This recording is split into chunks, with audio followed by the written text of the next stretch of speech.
Good morning students. आज हम देखने वाले हैं EMF, internal resistance and combination of cells. देखिए, आज सेल से रिलेटेड प्रॉब्लम्स है सारी, तो अब हम सेल के कंसेप्ट को बहुत अच्छे से क्लियर कर लेते हैं जिससे हमें बाद में दिक्कत नहीं आए। तो स्टार्ट करते हैं आज का टॉपिक। फर्स्ट टॉपिक है बेटा ईएमएफ। तो ईएमएफ होता क्या है वो समझ लें। उससे पहले हमें एक सेल देखना पड़ेगा कि सेल किस तरीके से बनता है, उसको हम यहीं डिस्कस कर लेते हैं। तो मैं कह देता हूँ कि मान लीजिए एक सेल इस तरीके का बनाया हुआ है, इस तरीके से। इस सेल के अंदर, किसी भी सेल के अंदर दो इलेक्ट्रोड्स होते हैं, एक को हम कहते हैं एनोड और दूसरे को कहते हैं कैथोड। यहाँ पर भी मैं दो इलेक्ट्रोड्स बना देता हूँ। हम कह देते हैं एक इलेक्ट्रोड पॉजिटिव होता है और दूसरा इलेक्ट्रोड नेगेटिव होता है, ठीक है। तो मैं यहाँ पर इस इलेक्ट्रोड को मान लेता हूँ this is the positive electrode. इसको मैं P से डिनोट कर देता हूँ, P फॉर पॉजिटिव, और इसको मैं N से डिनोट कर देता हूँ, नेगेटिव इलेक्ट्रोड। इसके अंदर एक इलेक्ट्रोलाइट सॉल्यूशंस होते हैं, ठीक है। इलेक्ट्रोलाइट सॉल्यूशन होगा इसके अंदर। अब कोई भी हो सकता है, सेल अलग अलग होते हैं, डैनियल अलग होता है, लैक्लांसी अलग होता है, उसके अंदर अलग अलग सॉल्यूशंस डाले जाते हैं, अलग अलग रिएक्शंस होती है, उसी के अकॉर्डिंग हम यहाँ पर इलेक्ट्रोड्स बना दिए, ठीक है। अब इलेक्ट्रोड्स जब बना दिए हैं तो इलेक्ट्रोड जैसे ही हम इसके अंदर इंसर्ट करते हैं तो क्या होता है, ये प्रोसेस हमारे दिमाग में होना चाहिए। तो सबसे पहले मैं कह देता हूँ, मान लीजिए इस इलेक्ट्रोड को, ये अलग अलग मटेरियल के बने हुए हैं, तो जैसे इसको मैं अंदर डालूंगा, इसकी प्रॉपर्टी क्या है? इसकी प्रॉपर्टी ये है, ये पॉजिटिव है, तो दिमाग में रखिए कि इसने कुछ इलेक्ट्रॉन्स जो हैं वो सॉल्यूशन को दे दिए हैं। इसने कुछ इलेक्ट्रॉन्स सॉल्यूशंस को दे दिए हैं, इसलिए ये क्या हो गया? पॉजिटिव हो गया। तो इस पर कैसा आ गया? पॉजिटिव चार्ज आ गया।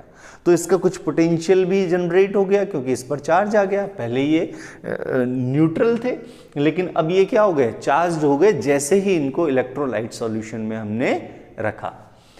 ऐसे ही जैसे इस नेगेटिव को, सॉरी नेगेटिव पहले नहीं है, पहले तो ये न्यूट्रल ही है। जैसे ही इसको अंदर डालेंगे, इसमें कुछ इस तरीके से रिएक्शन होगी कि ये इलेक्ट्रॉन गेन कर लेता है, इलेक्ट्रॉन ले लेता है। किससे? इलेक्ट्रोलाइट से, डेफिनेटली। तो ये इलेक्ट्रोलाइट से जब ले लेगा तो यहां क्या आ जाएगा? नेगेटिव आ जाएगा। इलेक्ट्रॉन्स ले लिए तो डेफिनेटली नेगेटिव। इसने तो इलेक्ट्रॉन सॉल्यूशन को दे दिए हैं और इसने इलेक्ट्रॉन्स सॉल्यूशन से ले लिए हैं, ठीक है। इसलिए क्या हो गया? नेगेटिव हो गया। तो इनकी प्रॉपर्टी कुछ इस तरीके से होती है, इनको चूज कुछ इस तरीके से करना होता है कि ये एक पॉजिटिव हो जाए और एक नेगेटिव हो जाए, जिससे पोटेंशियल डिफरेंस क्रिएट हो और एक्सटर्नल सर्किट में करंट फ्लो हो जाए। क्योंकि ultimately the reason of current flow is potential difference और अप्लाइड फील्ड। तो हम कहेंगे कि यहां पर पोटेंशियल डिफरेंस क्रिएट करने के लिए इस तरीके का सॉल्यूशन और इस तरीके के मटेरियल के इलेक्ट्रोड्स लिए गए हैं, जिनको डालते ही एक पॉजिटिव हो जाएगा और दूसरा क्या हो जाएगा? नेगेटिव हो जाएगा। इसलिए इनका कुछ पोटेंशियल भी होगा, ठीक है। मान लीजिए इसका पॉजिटिव पोटेंशियल है और इसका नेगेटिव पोटेंशियल है, और इनको डिनोट किस तरीके से करेंगे? इसको डिनोट करेंगे हम V पॉजिटिव से, ठीक है। ये तो है पॉजिटिव इलेक्ट्रोड का, पॉजिटिव इलेक्ट्रोड का पोटेंशियल, ठीक है। और V नेगेटिव को हम डिनोट करते हैं नेगेटिव इलेक्ट्रोड पोटेंशियल। पोटेंशियल है बेटा, ये है ना, क्या है? पोटेंशियल्स, ठीक है। ये पोटेंशियल है। पॉजिटिव इलेक्ट्रोड का क्या ले लिया? V पॉजिटिव ले लिया, और नेगेटिव इलेक्ट्रोड का हमने क्या ले लिया? V नेगेटिव ले लिया। तो अब हम ये कहना चाहते हैं कि भाई इनका पोटेंशियल डिफरेंस कितना है। तो उस पोटेंशियल डिफरेंस को हम क्या कहते हैं? उस पोटेंशियल डिफरेंस को हम कहते हैं EMF। इसका फुल फॉर्म होता है बेटा इलेक्ट्रोमोटिव फोर्स। लेकिन ये कंफ्यूज ना हो, it is some kind of force. नहीं, ये फोर्स नहीं है, ये पोटेंशियल डिफरेंस ही है, ये हमें याद रखना है। तो हम कहेंगे इलेक्ट्रोमोटिव फोर्स जो है, EMF जो है, वो क्या होगा? This is the difference between these two electrodes, the potential difference between these two electrodes, और वो कितना होगा, मैं कह देता हूं V पॉजिटिव, और नेगेटिव इलेक्ट्रोड्स का कितना होगा, माइनस से डिनोट कर देते हैं। पोटेंशियल कैसा होगा, माइनस होगा, क्योंकि ये एक कैसी क्वांटिटी है, ये एक स्केलर क्वांटिटी है, इसका नेगेटिव साइन इसके साथ में ही रखेंगे, ठीक है। तो हम कहेंगे तो ये हमारे पास आ जाएगा V positive plus V negative, this is called EMF, ठीक है, दिस इज कॉल्ड EMF। तो EMF is nothing but it is the potential difference between two electrodes of cells, ठीक है। दोनों सेल्स का पोटेंशियल डिफरेंस है EMF, नथिंग, ठीक है।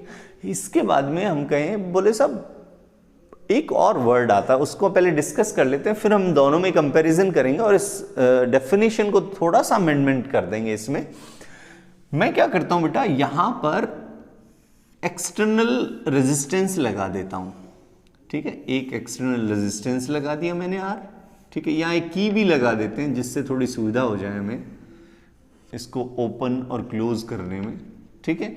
ओपन सर्किट हो गया ये, और मैं ये R रेजिस्टेंस कह देता हूं, क्लियर।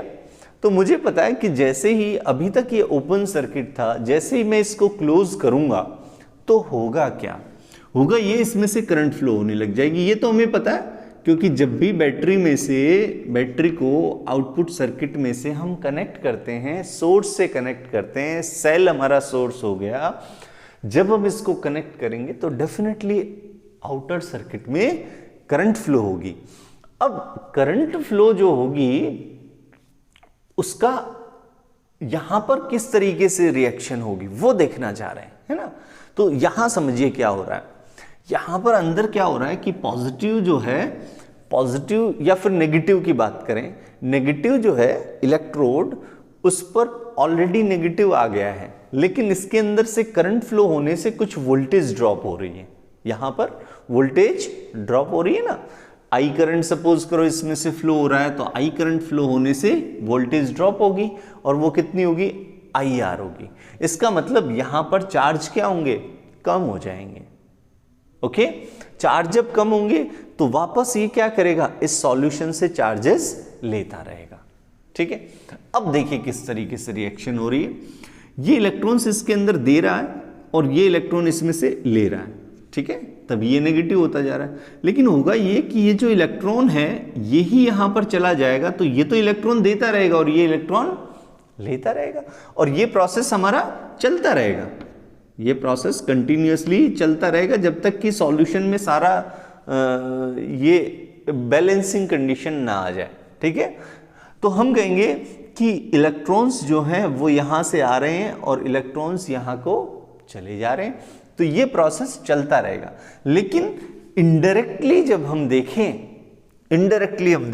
तो क्या देख रहे हैं बेटा, इलेक्ट्रॉन जो है those are moving from this electrode to this electrode, है ना। Electrons are moving from this electrode to this electrode, क्योंकि बेटा सर्किट कंप्लीट है तो करंट फ्लो होगी। तो यहां पर इलेक्ट्रॉन्स जो हैं वो सॉल्यूशन के थ्रू एक इलेक्ट्रोड से दूसरे इलेक्ट्रोड की ओर जा रहे हैं। जब ये एक इलेक्ट्रोड से दूसरे इलेक्ट्रोड की ओर जाएंगे तो क्या होगा वो समझना है हमें। तो हम कहेंगे जब एक इलेक्ट्रोड से दूसरे इलेक्ट्रोड की ओर इलेक्ट्रॉन जाएंगे और वो भी किसी मीडियम के थ्रू, तो डेफिनेटली उनमें कुछ ना कुछ इस इलेक्ट्रोलाइट के आयंस होंगे, उन आयंस से ये इलेक्ट्रॉन्स कोलाइड करेंगे, और कोलाइड करेंगे तो क्या आएगा, कोलिजन, दैट मीन्स रेजिस्टेंस, ठीक है। the ions of this electrolyte solution will resist the motion of the electron. That's why the resistance arises due to this phenomena, ठीक है। तो हमारे पास यहां पर क्या आ गया, रेजिस्टेंस आ गया। इलेक्ट्रॉन को यहां से यहां जाने में इलेक्ट्रोलाइट सॉल्यूशन के आयंस जो हैं वो रेजिस्ट कर रहे हैं, and that resistance is called, because it is in the cell, that's why it is called internal resistance of the cell, ठीक है।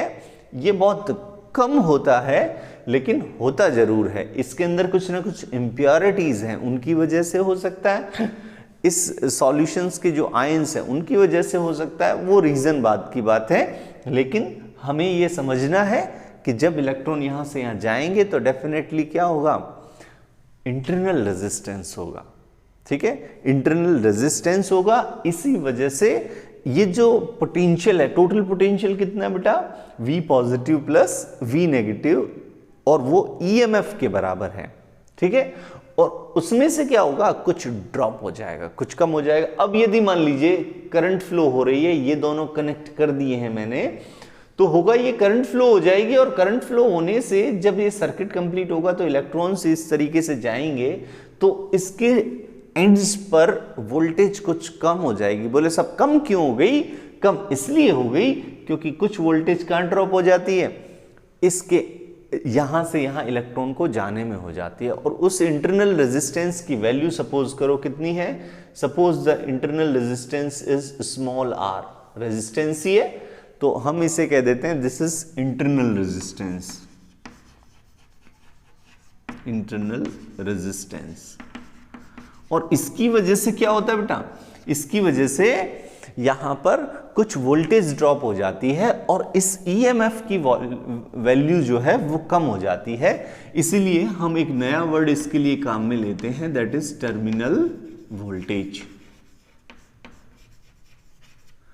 That is terminal. एक तो वर्ड काम में लिया that is EMF, electromotive force, और सेकेंड वर्ड काम में लिया हमने टर्मिनल वोल्टेज। तो what is the difference between terminal voltage and EMF, तो हम यूं कह देंगे, देखिए पहले इसको V से डिनोट करते हैं, और V से डिनोट करेंगे तो V हो जाएगा हमारे पास V positive plus V negative, तो हमारे पास EMF है ही है, उसमें से कुछ वोल्टेज जो है ड्रॉप हो जाती है। कहां ड्रॉप होती है बेटा, वो होती है I करंट फ्लो हो रही हो तो इंटरनल रेजिस्टेंस की वजह से, तो इसके बीच में जो पोटेंशियल डिफरेंस आएगा वो कितना आएगा बेटा, दैट इज E, है ना, और ये कहलाती है बेटा हमारी terminal voltage, that is E minus IR। E क्या है, EMF है। तो इसका मतलब हम इन दोनों को यदि देखें तो हमें क्लियरली यहां पर समझ सकते हैं कि V जो है that is always less than और इक्वल टू भी हो सकता है बहुत कम हो, R लगभग 0 हो तो V किसके इक्वल हो जाएगा, मतलब इंटरनल रेजिस्टेंस यदि 0 हो तो V E के इक्वल होगा। अदरवाइज प्रैक्टिकली यदि देखें तो ऐसा पॉसिबल नहीं होता है। तो हम कहेंगे कि V is less than, always less than electromotive force. तो सिंपली यहां पर एक बात समझने की है कि जब हम EMF को लिख रहे हैं तो सर्किट कैसा रहना चाहिए, ओपन रहना चाहिए। क्लोज करोगे तो उसके अंदर करंट फ्लो होने लग जाएगी जिससे कुछ रेजिस्टेंस आ जाएगा, लेकिन यदि ओपन रखोगे तो करंट फ्लो होगी नहीं, तो फिर कोई रेजिस्टेंस नहीं आएगा। तो resistance only arises when the circuit is closed, उस समय नहीं होगा जब सर्किट ओपन होगा। तो हम कह रहे हैं the resistance only arises when the circuit is closed. तो इंटरनल रेजिस्टेंस की टर्म तभी आती है जब ये सर्किट क्लोज होता है। तो हम इस डेफिनेशन को थोड़ा सा मॉडिफाई कर सकते हैं, the potential difference between the electrode of the cell when the circuit is open. ठीक है, ओपन सर्किट के अंदर इलेक्ट्रोड्स के बीच में जो पोटेंशियल डिफरेंस है that is called EMF, and when the circuit is closed then the potential difference between the electrodes is called terminal voltage. Clear? The potential difference when the circuit is closed, then the potential difference between the electrodes is called terminal voltage. So simple definition है, simple concept है, these two quantities, these two values to be learned, याद रखनी है हमें कि EMF क्या हो गया और V क्या हो गया। इसको देखिए बार बार आप प्रैक्टिकल 12th क्लास में पढ़ रहे हैं आप, तो डेफिनेटली जब प्रैक्टिकल एग्जामिनेशन होते हैं तो ये सिंपल से क्वेश्चंस पूछ लिए जाते हैं, और आपके कुछ प्रैक्टिकल्स भी हैं जिनको आप जब करेंगे, EMF फाइंड आउट करना है, सेल का और इंटरनल रेजिस्टेंस फाइंड आउट करना है, तो आपको पता होना चाहिए कि बेसिकली इंटरनल रेजिस्टेंस होता क्या है। लेबोरेटरी में जब आप पोटेंशियोमीटर के एक्सपेरिमेंट करेंगे तो वहां पर आप आर की वैल्यू निकालना सीखेंगे, और वो सिंपल सा एक्सपेरिमेंट है जिसको आप परफॉर्म कर सकते हैं। तो आपको इसके बारे में जानकारी होनी चाहिए, और एग्जाम पॉइंट ऑफ व्यू से भी और फिजिक्स पॉइंट ऑफ व्यू से तो होनी ही चाहिए। तो ये हमारा हो गया सिंपल सा टॉपिक ईएमएफ। मुझे लगता है ये समझ में आ गया होगा आपको। इसमें आप थोड़ा सा और भी ऐड कर सकते हैं यदि ऐड करना चाहें, क्योंकि हमारे पास देखिए जब ये आउटर सर्किट में जाएगा आई है, तो आउटर वोल्टेज यदि आर है, सॉरी आउटर जो रेजिस्टेंस है वो आर है, तो इस पर ड्रॉप कितना होगा, V is equals to I R, that will be equal to V minus I R. तो हम I कैलकुलेट कर सकते हैं। I कैसे कैलकुलेट करोगे, that will be equal to E minus, sorry इसमें से क्या करें आप, इसमें से आप कुछ कॉमन ले लें, दैट इज I। तो I कॉमन लूंगा तो मैं क्या आ जाएगा बेटा, R plus R that is equals to E। तो I will be equal to E upon R plus R। ठीक है, यदि सर्किट को पूरा क्लोज करेंगे ना तो ये रेजिस्टेंस और ये रेजिस्टेंस दोनों इंक्लूड हो गए, तो इससे आई कैलकुलेट किया जा सकता है, सिंपल। तो इसके बाद में हम देखने वाले हैं बेटा नेक्स्ट टॉपिक हमारा कॉम्बिनेशन ऑफ सेल। दोनों टॉपिक हो चुके हैं, तो अब पढ़ेंगे कॉम्बिनेशन ऑफ सेल्स।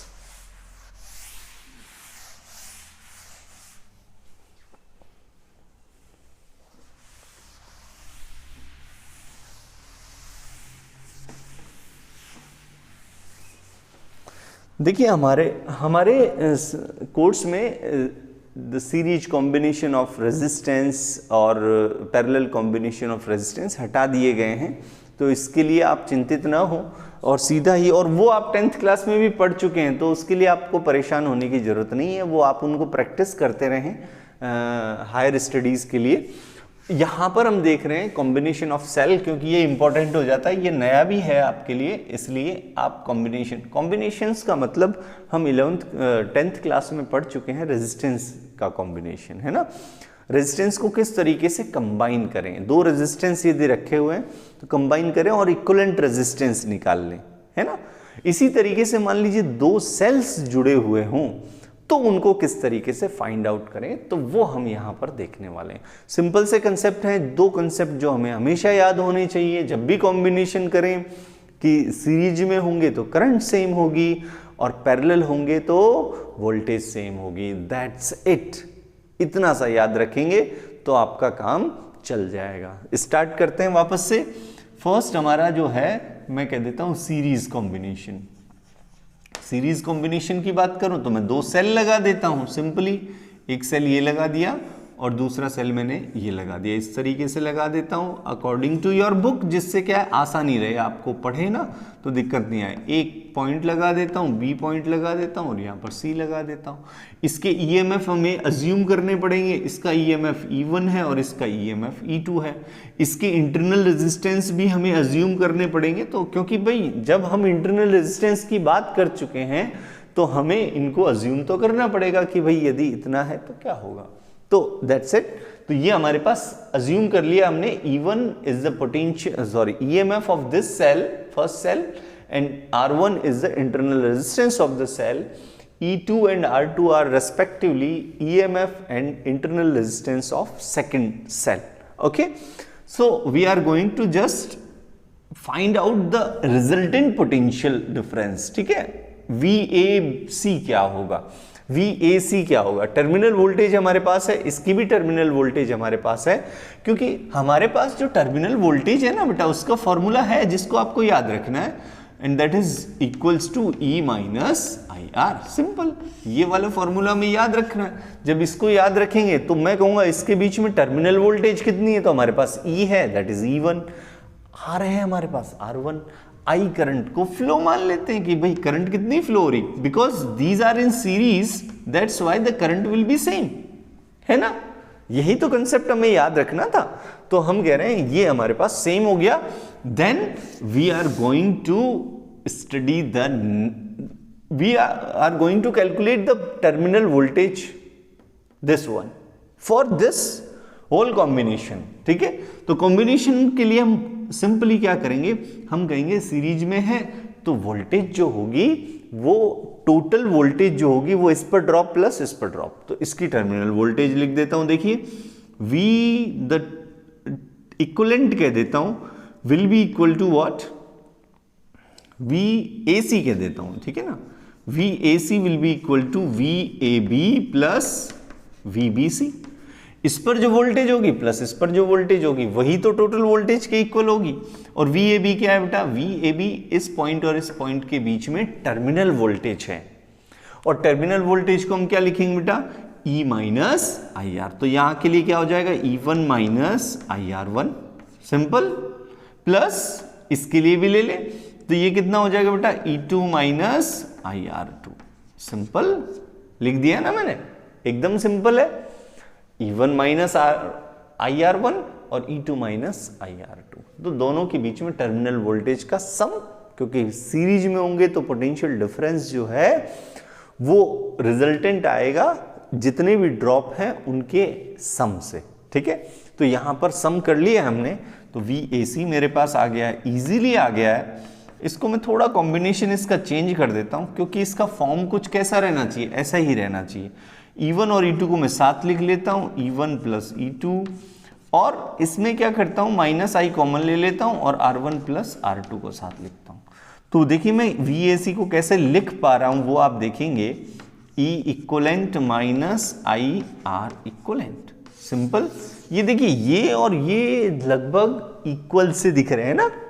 देखिए E इक्वलेंट E है, यहाँ पर I है, लेकिन R इक्वलेंट यहाँ पर, तो सिंपली हम कह देते हैं वेयर, यहाँ पर ये E इक्वलेंट क्या है, E इक्वलेंट है बेटा हमारे पास E1 प्लस E2। जब भी सीरीज कॉम्बिनेशन हो तो इस तरीके से हम जोड़ सकते हैं। और हमारे पास R इक्वलेंट कितना है बेटा, that is R1 plus R2। तो ये हमें निकालना होता है। जब यदि मुझे R इक्वलेंट पता चल जाए, E इक्वलेंट पता चल जाए, तो मैं डेफिनेटली इनका रिजल्टेंट टर्मिनल वोल्टेज निकाल सकता हूं इस फॉर्मूले से, ठीक है। ये हमारे पास फॉर्मूले हो गए। तो ये सिंपल सा डेरिवेशन नहीं कहेंगे, एडजस्टमेंट है जिसको हमें समझना होता है। इसी के साथ हम एक और कॉम्बिनेशन कर लेते हैं, दैट इज पैरेलल कॉम्बिनेशन। ये समझ में आ गया होगा, बहुत सिंपल सा है। इसी के साथ में ही हम बात करेंगे पैरेलल कॉम्बिनेशन की। देखिए इजी है वो भी,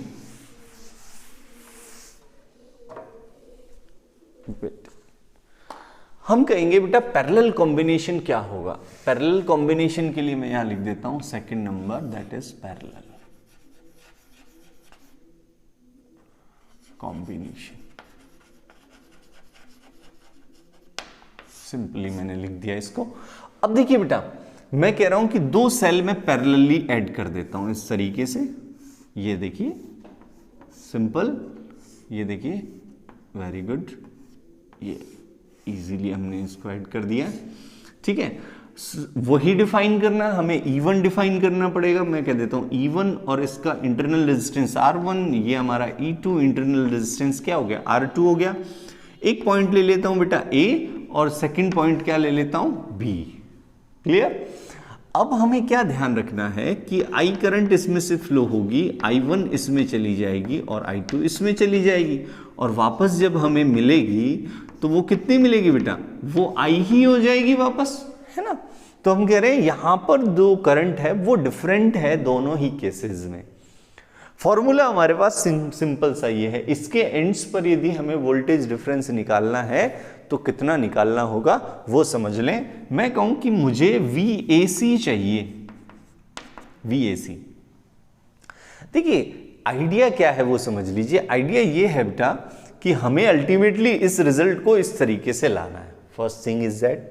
सेकेंड थिंग इज दैट हमें ये पता होना चाहिए कि जब भी पैरेलल कॉम्बिनेशन लगाते हैं, I डिफरेंट लेते हैं, तो I का सम होता है। I resultant I will be equal to I1 plus I2, simple सा रिलेशन है। तो मैं सबसे पहले VAC लिख देता हूं इसके लिए, तो मैं कह दूंगा E1 माइनस I1 R1। यहां पर I1 आएगा, है ना, क्योंकि I भी डिफरेंट है।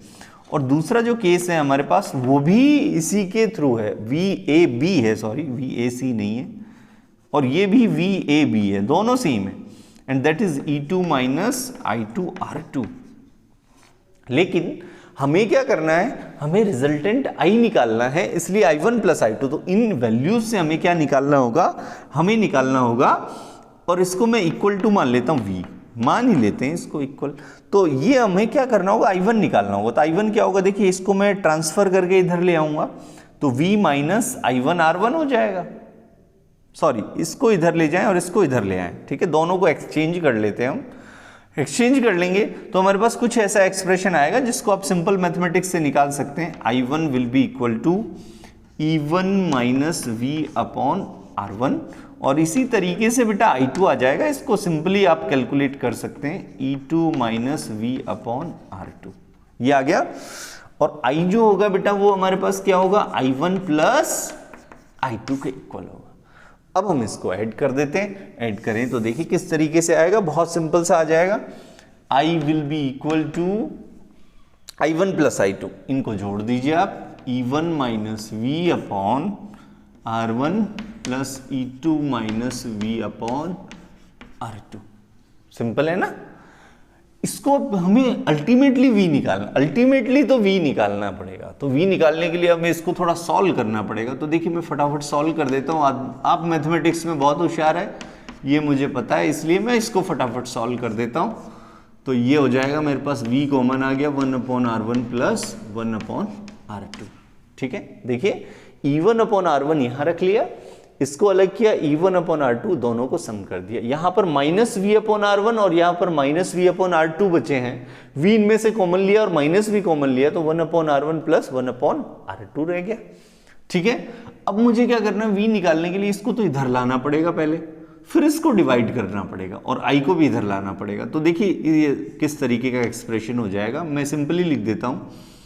यहाँ तो मैं कह देता हूँ ये हमारे पास आ जाएगा E1 upon R1 plus E2 upon R2। एक स्टेप लिख लेते हैं जिससे आपको सिंपल रहे समझने में। इसको डिवाइड करेंगे ना बेटा, तो ये आ जाएगा 1 upon R1 plus 1 upon R2 minus I upon 1 upon R1 plus 1 upon R2, कुछ ऐसा आ जाएगा, है ना। और इसको भी सॉल्व करेंगे तो आप इजीली सॉल्व कर सकते हैं, ये कोई बड़ा टास्क नहीं है। इसमें से एलसीएम ले लीजिए, इसमें से एलसीएम ले लीजिए। तो देखिए मैं डायरेक्ट कर रहा हूं, आप इसको सॉल्व, R1 R2 एलसीएम आएगा, इसमें भी R1 R2 एलसीएम आएगा, दोनों एक दूसरे से क्या हो जाएंगे, कैंसिल हो जाएगा। तो ultimately what we are going to write, E1 R2 plus E2 R1 upon R1 plus R2। ठीक है, माइनस यहां पर देखिए, यहां पर R1 R2 ऊपर आ जाएगा और R1 plus R2, sorry Am I right? Okay, R1 plus R2, okay correct है बेटा, दैट इज I। ठीक है, R1 R2। अब जब इसको सॉल्व करेंगे ना बेटा, तो देखिए ये इक्वेशन कुछ इसी तरीके की आ रही है। I आ गया, यहां पर R आ गया, R ये रहा, और ये E आ गया, लेकिन E के साथ में R भी है, तो इसका मतलब ये इंटरफेयर तो करेगा ही करेगा। तो ये हमारे पास, इसको मैं कह देता हूं this is E equivalent, this is called E equivalent and this is called R equivalent. ठीक है, तो हमारे पास E इक्विवेलेंट कितना आ गया बेटा, E equivalent is equals to E1 R2 plus E2 R1 upon R1 plus R2 आ गया, और R इक्विवेलेंट कितना आ गया बेटा, that is R1 R2 upon R1 plus R2। ठीक है, इसको याद करने का एक और तरीका है, इसको याद करने का एक सिंपल सा तरीका है जिसको मैं यहां लिखने वाला हूं। ये जो रिलेशंस है ना, ये जो रिलेशन है, इस रिलेशन को थोड़ा हम एलोबरेट करके जब लिखेंगे ना बेटा, तो कुछ इस तरीके, ये मुझे लगता है क्लियर हो गया है आपका। मैं इसको हटा देता हूं जिससे मैं उस रिलेशन को लिख सकूं। यहां देखिए ये जो रिलेशन है, इन रिलेशंस को ऐसे याद रखा जाता है, E equivalent upon R equivalent is equals to E1 upon R1 plus E2 upon R2। ये रिलेशन तो ये वाला हो गया, और इस रिलेशन को कैसे लिखा जाएगा, 1 upon R equivalent will be equal to 1 upon R1 plus 1 upon R2। तो हम इजीली पहले R इक्विवेलेंट निकाल लें, R इक्विवेलेंट जब निकाल लेंगे तो R इक्विवेलेंट की वैल्यू यहां पुट कर देंगे, तो हमें क्या मिल जाएगा, E इक्विवेलेंट मिल जाएगा। E1 R1 E2 R2 तो आपको दे रखे हैं, तो इजीली हम इन चीजों को कैलकुलेट कर सकते हैं। तो ये हमारा बेटा सिंपल सा कॉम्बिनेशन हो गया, सीरीज एंड पैरेलल कॉम्बिनेशन, जिसको आपको अच्छे से तैयार करना है, बार बार इसकी प्रैक्टिस करते रहें। सिंपल सी मैथमेटिक्स है और कुछ भी नहीं है, सिंपल से कंसेप्ट्स हैं जो ओम्स लॉ में हमने पढ़े थे पैरेलल और सीरीज कॉम्बिनेशन के, उन्हीं को यूज करते हुए हमने इनको डिराइव कर लिया। तो ये बेटा हमारी आज की क्लास हो गई। कल से नेक्स्ट क्लास से हमारे बहुत इंपॉर्टेंट टॉपिक्स आने वाले, जिनमें से डेफिनेटली सीबीएसई में क्वेश्चंस आते हैं, न्यूमेरिकल्स भी आते हैं, थ्योरेटिकल क्वेश्चंस भी आते हैं, तो आप उनको ढंग से पढ़िए और प्रैक्टिकल एग्जामिनेशन में बहुत इंपॉर्टेंट हैं वो चीज़ें। क्लियर? तो हमें ये ध्यान रखना है कि उनको हम अच्छे से पढ़ें। तो आज के लिए इतना ही। Thanks for watching. Stay safe, stay at home. Bye.